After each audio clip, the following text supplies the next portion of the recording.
사사 기도원 세 번째 시간입니다. 그동안은 첫 번째, 두 번째 시간에서는요, 사사 기드온이라는 인물이 이 사사가 되어가는 그 과정에 대해서 같이 말씀을 나누었습니다. 그래서 그 첫 번째로는 이 사사 기드온이 이제 시선을 다른 곳에 두고 있던 시선을 이제 하나님께 두는 것, 시선을 돌리는 그 기드온에 대해서 같이 말씀을 나누었고요. 지난 시간에는 그 기드온이 이제 표징을 보여주옵소서 해서 그 표징을 통하여서 하나님의 역사를 체험하는 그런 상황에 대해서 같이 말씀을 나누었습니다. 오늘은 다시 제가 사사기 인물에 대해서 이렇게 말씀을 전하면서 그 원 주제인 성도의 삶의 승리의 공식을 다시 한번 이렇게 되짚어 보려고 합니다. 그러니까 사사기 말씀을 통해서 그 안에 있는 6명의 대사사를 통해서 그들이 이스라엘을 그 적의 손에서 구원하는데 그 구원하는 그 승리 가운데 우리 성도의 삶에 적용하고자 하는 그 승리의 공식이 무엇인가라는 것이죠. 제가 이 사사기에 대해서 계속해서 말씀드리면서 그 사사기에는 반복되는 패턴이 있다라고 말씀을 드렸습니다. 5가지였습니다. 첫 번째는 배도, 그리고 압박, 그리고 고통, 그리고 구원, 결론이라는 것이죠. 그래서 이 기드온의 이야기도요, 우리가 6장 1절 앞부분, 6장 7장 8장 이렇게 3장에 걸쳐서 기드온의 이야기가 나오는데 6장 1절 앞부분에 보시면 이런 말씀이 있습니다. 이스라엘 자손이 또 여호와의 목전에 악을 행하였으므로, 이것이 이스라엘이 이제 또 배도하였다, 도리에 어긋나는 일을 이렇게 저질렀다라고 보는 것이죠. 그리고 6장 1절 뒷부분에 보시면은 여호와께서 7년 동안 그들을 미디안의 손에 넘겨주시니, 이제 하나님께서 다시 그 악을 행한 이스라엘을 미디안의 손에 넘겨주심으로 인하여서 압박하였다라는 것이죠. 그리고 6장 6절에 보시면은 이스라엘이 미디안으로 말미암아 궁핍함이 심한지라, 이제 그 압박을 받다 못하니까 이제 견디다 못해서 이스라엘이 말을 하죠. 어떻게 합니까? 이에 이스라엘 자손이 여호와께 부르짖었더라라는 것이에요. 이것이 이제 고통을 호소한다라는 것이요. 그러면 이제 이 7장과 8장에 있는 이 사사 기드온의 이야기를 통해서는 무엇이 진행이 되겠습니까? 바로 하나님께서 기드온을 통하여, 그 사사 기드온을 통하여 이스라엘을 미디안의 손에서 건져내는 그 구원의 이야기가 나오게 되는 것입니다. 이 기드온이 그 미디안의 손에서 이스라엘을 구하는 이야기가 7장과 8장에 등장한다고 했습니다. 그런데 이 말씀들을 이렇게 7장과 8장의 말씀을 보면은요, 조금 특이한 부분이 있습니다. 그것이 무엇이냐 하면 전쟁을 앞두고 있는 것이죠. 근데 이 전쟁이 보통 우리가 일반적으로 생각하는 그 전쟁과는 좀 다른 방식으로 진행이 된다라는 것이에요. 하나님께서 하시는 말씀이 무엇이냐면 이 전쟁을 앞두고 있는 이스라엘 백성들을 보면서, 야, 너희 너무 많다라는 거예요. 그 사람의 수가 많다라는 것입니다. 그래서 얼마나 많은가 보니까요, 7장 3절에 보시면은 이제 두려워 떠는 자는 집에 가라라는 것이에요. 근데 그 집에 간 자가 몇 명이냐? 22,000명이 되고요. 남은 자가 몇 명이냐 했더니 1만 명이라는 것입니다. 그러면 도합, 집에 간 사람 22,000명, 남은 사람 1만 명 하면은 3만 3천 명이 있었던 것이죠. 총 3만 3천 명이 전쟁을 준비하고 있었는데, 그 전쟁은 원래 군사가 많으면 많을수록 좋은 거 아니겠습니까? 우리가 흔히 생각하는 전쟁, 어떤 이 나라와 나라 간의 그 싸움을 생각할 때에 그 군사가 많으면 많을수록 좋은 것인데, 하나님께서는 그 수가 많다라는 것이에요. 그러면서 계속해서 그 군사의 수를 줄여나갑니다. 줄여나가면서 결국 몇 명까지 되냐 하면은요, 우리가 잘 아시는 대로 300명만 남습니다.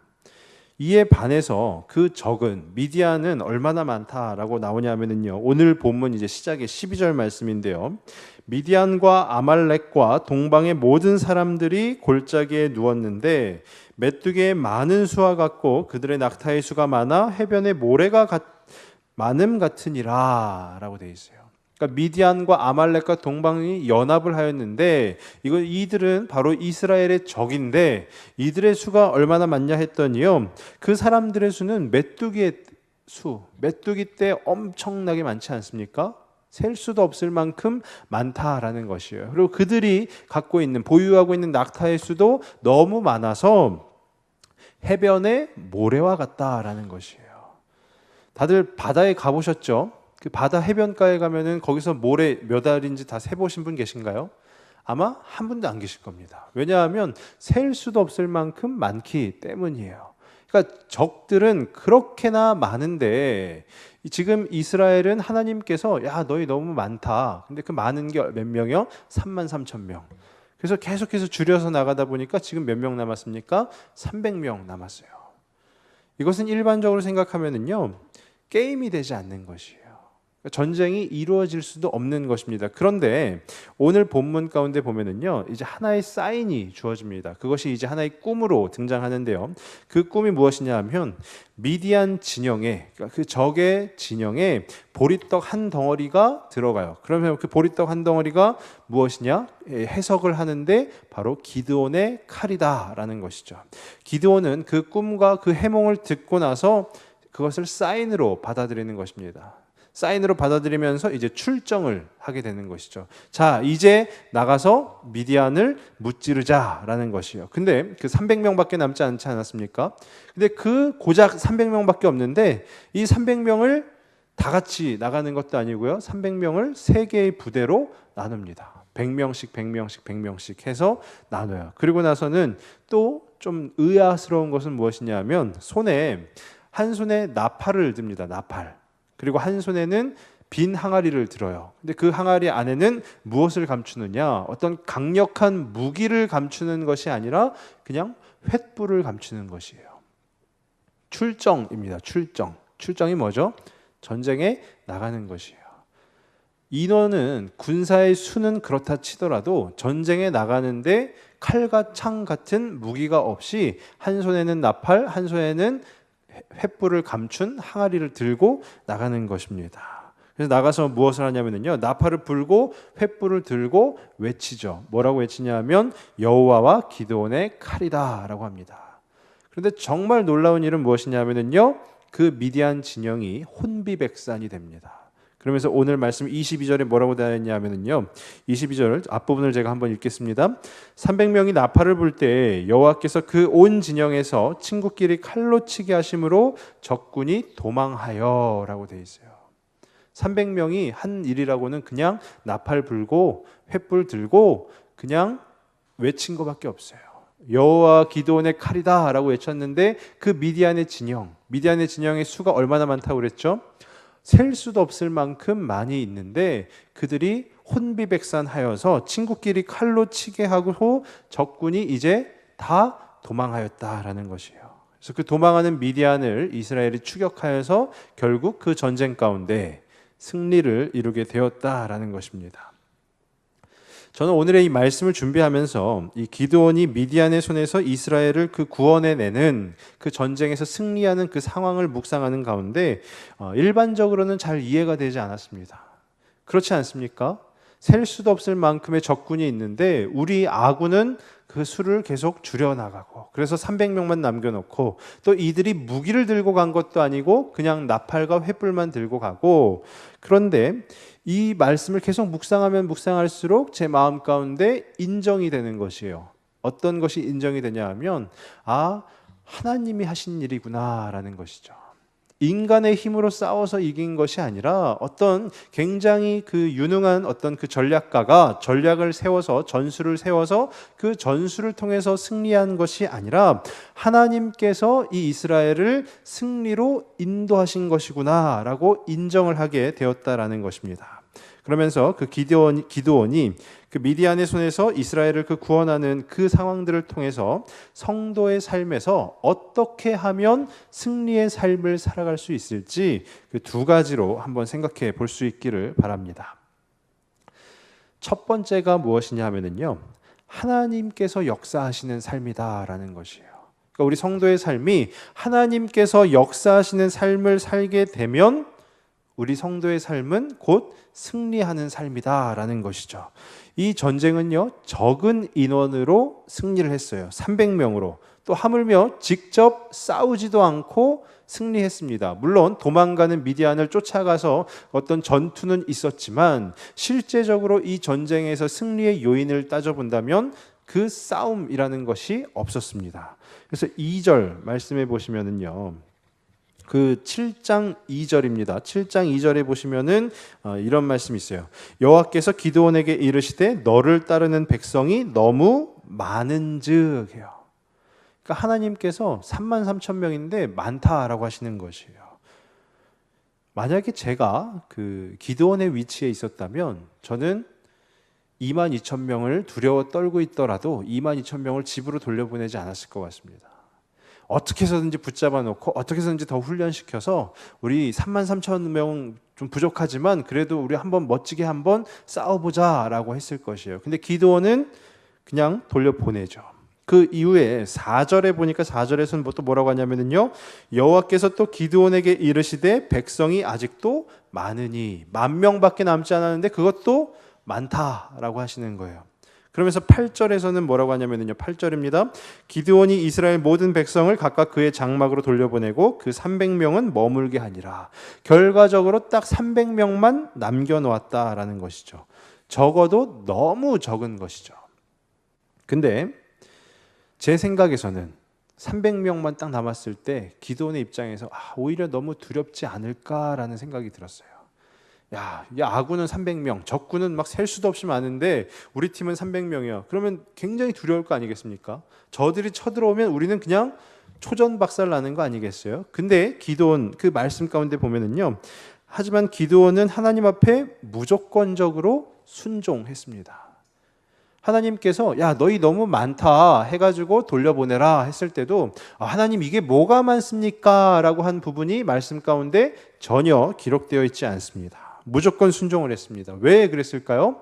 우리가 6장에서 살펴보았죠. 지난 시간에 살펴보았는데 기드온은 하나님 앞에 표징을 구했습니다. 첫 번째 표징이 뭐였죠? 제가 진짜로 하나님께서 택하신 사사라면 표징을 보여주옵소서 해가지고 여호와의 사자를 통해서 반석 위에 불이 붙는 표징을 보았습니다. 그리고 6장 뒷부분에 보면 또 어떤 표징이 있었냐면요, 이 양털 뭉치 이슬이 이 양털 뭉치를 제외하고 땅에만 내리게 해 주십시오 했더니 그대로 됐죠.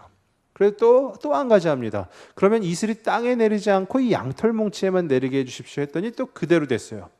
기드온의 입장에서는 어떻게 할까요? 하나님을 무조건적으로 신뢰할 수밖에 없는 것이죠. 하나님을 무조건적으로 믿을 수밖에 없는 것입니다. 왜냐하면 하나님의 그 역사하심을 기드온이 몸소 체험했기 때문이에요. 그러니까 하나님께서 야 너희 많다 돌려보내라 그러면 네 알겠습니다 하고 돌려보낸 거예요. 또 그래도 많다 또 돌려보내라 하니까 네 알겠습니다 하고 또 돌려보낸 거예요. 결국 300명이 남았을 때도 기드온의 마음 가운데는 알고 있었던 것이죠. 무엇을 알았을까요? 자기에게 표징으로 역사하셨던 그 하나님께서 역사하시는구나 라는 것을 알았겠죠. 그리고 그 꿈, 해몽, 그 사인이 자기에게 왔을 때 이제 시간이 되었구나 해가지고 미디안 진영으로 나아가게 되는 것입니다. 그러니까 기드온은요, 의심의 여지 없이 그 하나님을 신뢰하고 있었다라는 것입니다. 하나님께서 역사하시는 그 삶을 살기 위한 필수 조건이 하나 있는데 그게 무엇이냐면요, 하나님을 신뢰하는 것입니다. 우리가 하나님을 믿는다 하지만 전적으로 신뢰하지 못하면요, 전적으로 신뢰하지 못하는 자에게는 하나님께서 역사하시는 것을 바라볼 수가 없는 것이에요. 그러니까 하나님께서 역사하시는 것을 체험하는, 같이 공유하는, 경험하는 그 삶을 살기 위해서는 전적으로 하나님을 신뢰해야 된다라는 것입니다. 또 실제 그 미디안과의 전투에서 칼과 창이 아닌 횃불과 나팔만 들고 나갔습니다. 저는 이 말씀을 묵상하면서 여호수아의 한 구절이 생각이 났어요. 그게 어디냐 하면은요, 여리고성 전투 다 아시죠? 여리고성을 함락시키는 데 있어서요 6일 동안은 하루에 한 바퀴만 돌고 마지막 7일째는 7바퀴 돌아요. 그러니까 어떻게 됐죠? 여리고성이 함락되었죠. 무너졌습니다. 물론 여호수아 6장에 보면은요, 하나님의 그 명령에 대해서 순종은 나오는데 의심은 나오지 않습니다. 하나님께서 여호수아에게 말씀하십니다. 여리고성을 점령하기 위해서 이렇게 하여라 했을 때 여호수아는 에이 하나님 설마 그게 되겠습니까? 라고 하지 않고요. 네 알겠습니다 하고 순종하고 나서 그 제사장들을 불러서 이제 나팔을 불게 하고 또 무리를 지어서 그 돌게 하고 합니다. 순종은 나오지만 의심은 나오지 않습니다. 물론 그것이 기록이 안 되어 있는 것일 수도 있어요. 그 무리를 지어서 여리고성을 돌면서 그 무리 가운데 모든 이가 전적으로 신뢰했을까요? 저는 그렇진 않은 것 같습니다. 그럼 그 이들 가운데 어떤 이가 있었을까요? 우리 지금 이게 뭐 하고 있는 거지? 라고 생각하는 이도 있을 수 있을 것이에요. 이게 뭐 하고 있는 거예요? 우리 지금 싸워야 되는데, 싸워서 저 성을 무너뜨려야 되는데 이게 그냥 나팔만 불고 왜 돌고 있는 거지? 라고 생각을 할 수도 있을 것이에요.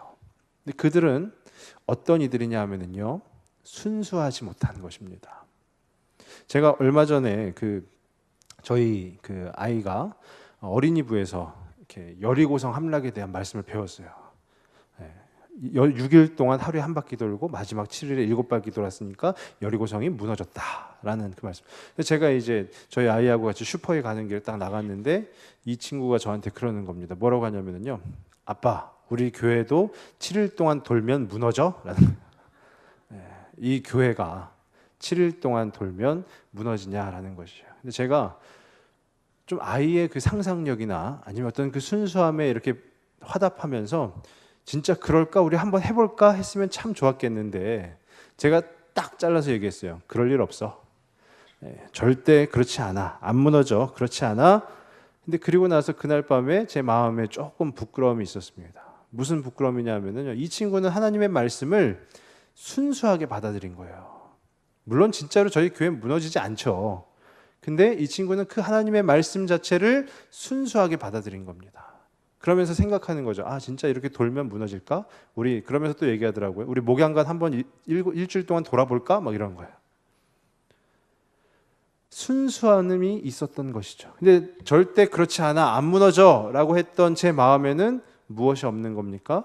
순수함이 없는 것이죠. 어쩌면 제가 이 말씀을 전하는 목사이지만 제 삶을 되돌아보니까요, 하나님의 말씀을 정말 순수하게 받아들이기보다 이 세상의 어떤 그 찌든 때들을, 제 안에 있는 그 세상의 찌든 때들을 같이 말씀을 해석하는데 같이 이렇게 적절하게 이렇게 믹스가 되는 것은 아닌가라는 그런 생각이 들더라고요. 저희 다음 주에 저희 청소년부에서 수련회 갑니다. 주제가 오병이어예요. 오병이어 다 아시죠? 5,000명이 먹고도 배불리 먹고도 12강줄이나 남았다더라 라는 겁니다. 주제는 오병이어인데요, 말씀에 순수함이 있으면 어떻게 하겠습니까? 그래, 우리가 강화도로 가니까 강화도 전체 군민을 한번 다 먹여봐야 되겠다, 이런 각오가 아니고요, 야, 우리 학생들 한 20몇 명 갈 텐데 얘네를 어떻게 해야 배불리 먹일 수 있을까, 막 이런 고민을 하고 있어요. 무엇을 먹어야 잘 먹었다는 소리를 들을 수 있을까, 막 이런 겁니다. 말씀의 그 순수함 앞에 제가 조금 부끄러워지는 것입니다. 근데 우리 하나님을 신뢰하기 위해서 필요한 것이 무엇입니까? 순수함이에요. 순수함. 의심하는 것이 아니라 순수함입니다. 그 순수함의 뜻이 무슨 뜻이냐면요, 전혀 다른 것이 섞이지 않은 것을 우리는 순수하다라고 표현을 하는 것이에요.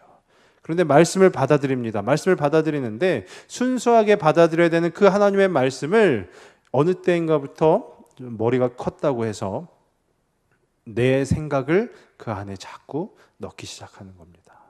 그러면서 그래, 옛날에는 이랬을지 모르지만 지금은 이렇게 되지는 않을 거야 라고 하면서 무언가 자꾸 첨가하고 그 양념을 치고 하는 것이죠. 그러니까 어떻게 됩니까? 순수함이 사라지게 되는 것이죠. 나의 의지, 내 생각이 섞이니까 순수함이 사라지게 되는 것입니다. 그런데 저는 저에게도 마찬가지이고 오늘 이 자리에 계신 우리 성도님들께도 마찬가지이지만 그 말씀의 순수함을 회복하실 수 있기를 바랍니다.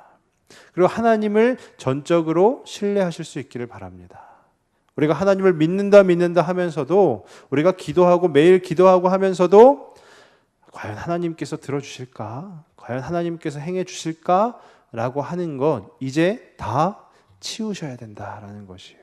그 마음들 다 치우고 어떻게 해야 됩니까? 우리는 순수하게 아무것도 포함되지 않은 그 상태로 하나님을 신뢰해야 되는 것이에요. 우리가 원하는 것이, 우리가 요청하는 것이 설령 이루어지지 않는다 할지라도 우리는 하나님을 의심해서는 안 되는 자들이다라는 것입니다. 하나님을 전적으로 신뢰해야 된다라는 것이에요. 그래야 하나님께서 역사하시는 그 하나님의 역사를 바라볼 수 있게 된다라는 것입니다. 우리가 잘 아시는 이야기가 있죠. 엘리사의 사환 이야기가 있습니다. 열왕기하 6장 17절입니다. 제가 한번 읽겠습니다. 기도하여 이르되 여호와여 원하건대 그의 눈을 열어서 보게 하옵소서 하니 여호와께서 그 청년의 눈을 여심해 그가 보니 불말과 불병거가 산에 가득하여 엘리사를 둘렀더라. 아멘. 엘리사의 사환이 막 그 군대가 쳐들어오니까요, 막 두려움에 벌벌 떨고 있습니다. 그랬더니 엘리사가 기도하여서 이의 눈을 열어 주옵소서. 눈은 진짜 이 육신의 눈이 아닌 마음의 눈, 영적인 눈을 열어 주옵소서 했더니 무엇을 보게 된 겁니까? 하나님께서 역사하고 계시는 그 상황을 바라보게 된 것입니다. 우리가 또 잘 아시는 출애굽기에 있는데요. 출애굽기에서 홍해를 건너기 전에 이스라엘 백성들이 바로의 군대가 쫓아오니까 또 두렵고 떨리는 그 마음 가운데 있는데 모세가 뭐라고 하냐면요. 출애굽기 14장 13절 제가 한번 읽겠습니다. 모세가 백성에게 이르되 너희는 두려워하지 말고 가만히 서서 여호와께서 오늘 너희를 위하여 행하시는 구원을 보라. 너희가 오늘 본 애굽 사람을 영원히 다시 보지 아니하리라. 아멘. 뭐라고 하죠? 모세가 너희는 가만히 서서 하나님께서 너희를 위해서 싸우시는 것을 보라라는 것이에요.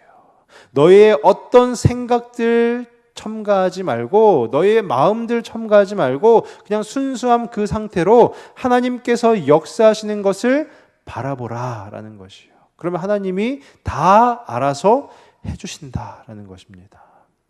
바로 성도의 삶이 이런 삶이다라는 것이에요. 하나님의 역사하심을 바라보는 삶, 바로 그 삶을 살아가시는 저와 우리 모든 성도님들 되시길 간절히 바랍니다. 그 삶이 바로 승리하는 삶이다라는 것이에요. 그럼 두 번째로 그 승리의 공식 두 번째는 무엇인가 하면은요, 화평을 이루는 삶입니다. 화평을 이루는 삶.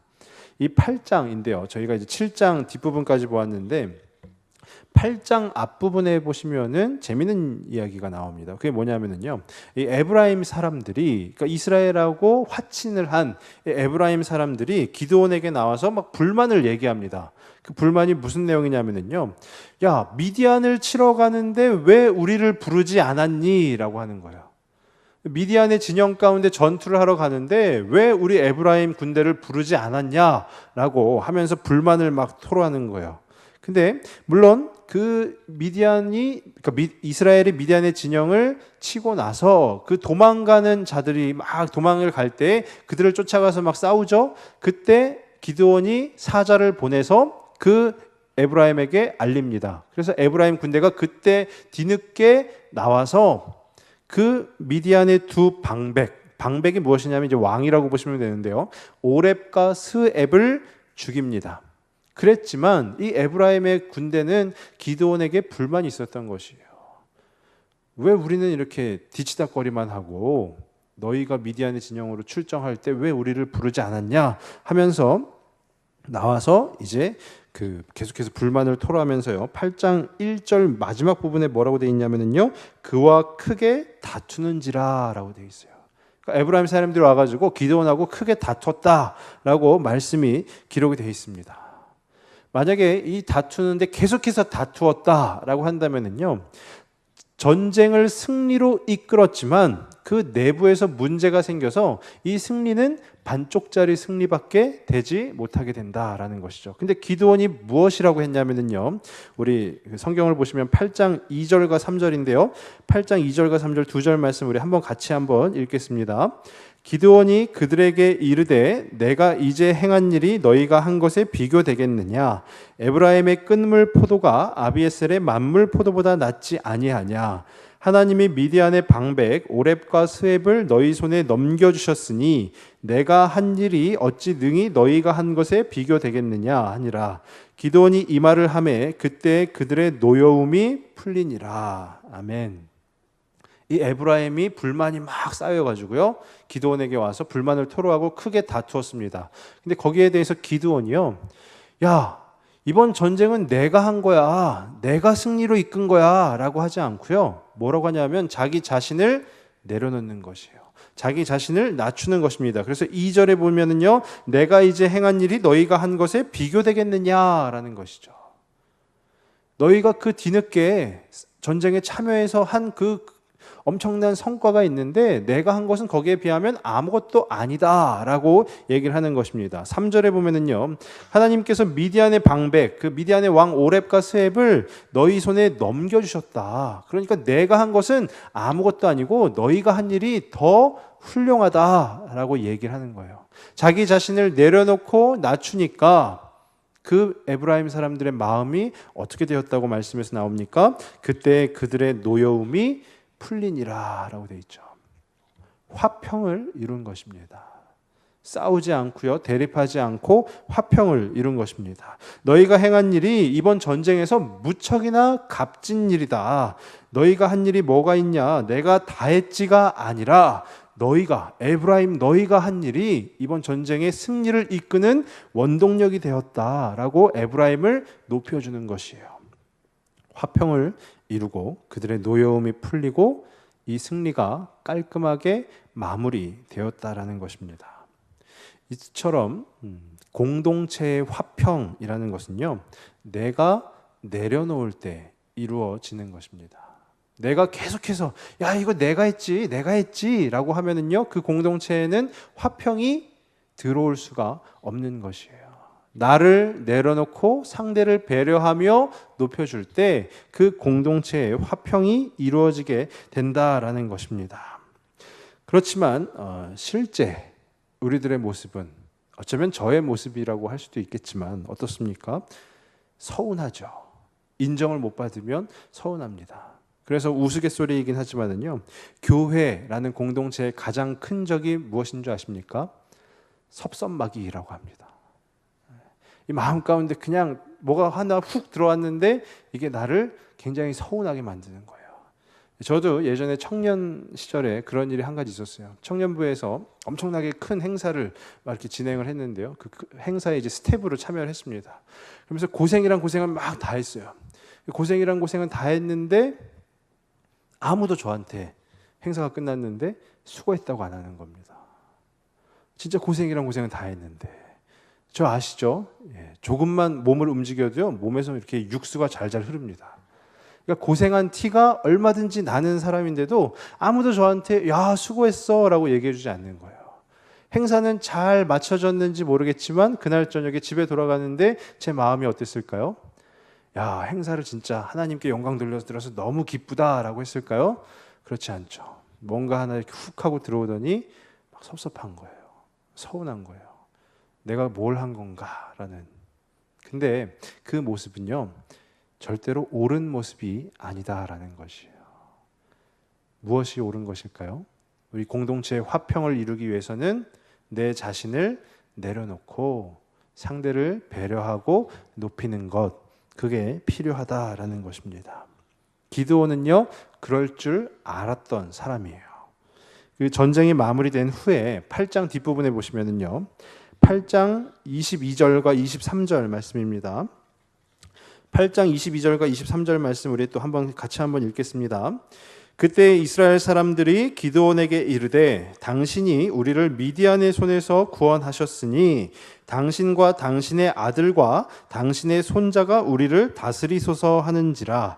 기드온이 그들에게 이르되 내가 너희를 다스리지 아니하겠고 나의 아들도 너희를 다스리지 아니할 것이요 여호와께서 너희를 다스리시리라 하니라. 아멘. 만약에 제가 기드온이었었다면요, 자 기드온, 당신이 이제 우리 이 이스라엘 민족을 다스리는 왕이 되시주세요 라고 했다면요, 제 마음이 뭔가 이렇게 우쭐해지면서 그럴까라는 생각이 들었을 거예요. 근데 기드온은 어떻죠? 자기 자신을 내려놓는 것이죠. 전쟁을 승리로 이끄니까요, 이제 주변에서 계속해서 기드온 만세, 기드온 만세 이렇게 외치지 않았겠어요? 근데 거기에 동요한 것이 아니라 기드온은 철저하게 자기 자신을 내려놓는 것입니다. 왜 내려놨을까요? 자기 자신보다 이 이스라엘이라는 공동체가 더 중요하기 때문이죠. 더 소중하기 때문입니다.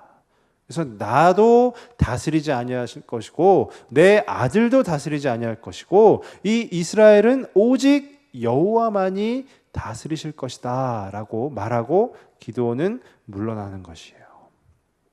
그 모습이, 그렇게 공동체의 화평을 이루기 위해서 그 내려놓는 그 모습이 저와 우리 성도님들께도 있기를 바랍니다. 이것을 오해 없이 들으시기 바랍니다. 만약에 예를 들어서 교회에서 어떤 하나의 그 봉사 직책을 맡고 계시는데 이 봉사 직책 내가 하는 것보다 다른 사람이 하면 더 좋겠지, 화평을 이루겠지 해가지고 그걸 내려놓으시라는 말씀이 전혀 아닙니다. 오해 없이 들으시길 바라요. 내가 높아지려고 하는 그 마음을 내려놓으라고 말씀을 드리는 것이지, 구역장은 구역장님을 내려놓고 또 무슨 봉사하시면 봉사를 내려놓고 이게 아니다라는 것이에요.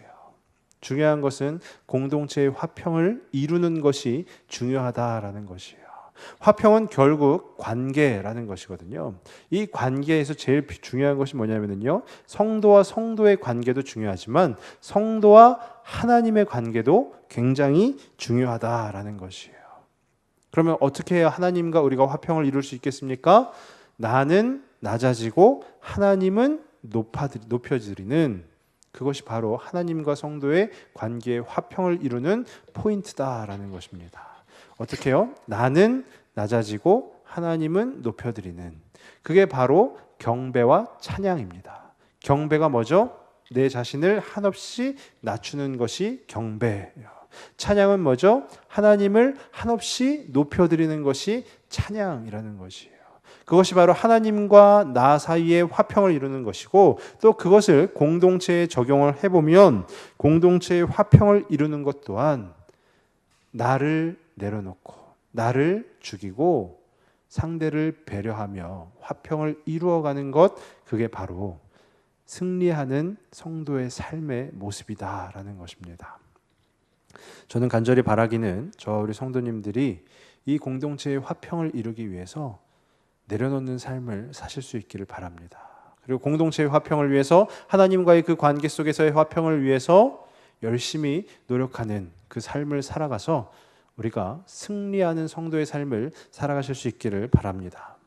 말씀을 정리하겠습니다. 오늘 기드온이 그 미디안과의 전쟁 가운데 승리하는 모습을 보면서 우리 성도들의 삶의 승리의 공식에 대해서 두 가지로 이야기했습니다. 하나는 하나님이 역사하시는 삶을 바라보는 것이고요, 또 하나는 화평을 이루어가는 삶이다라고 했습니다. 그렇게 승리하는 저와 우리 모든 성도님들 다 되시길 주님의 이름으로 축원합니다. 기도하겠습니다.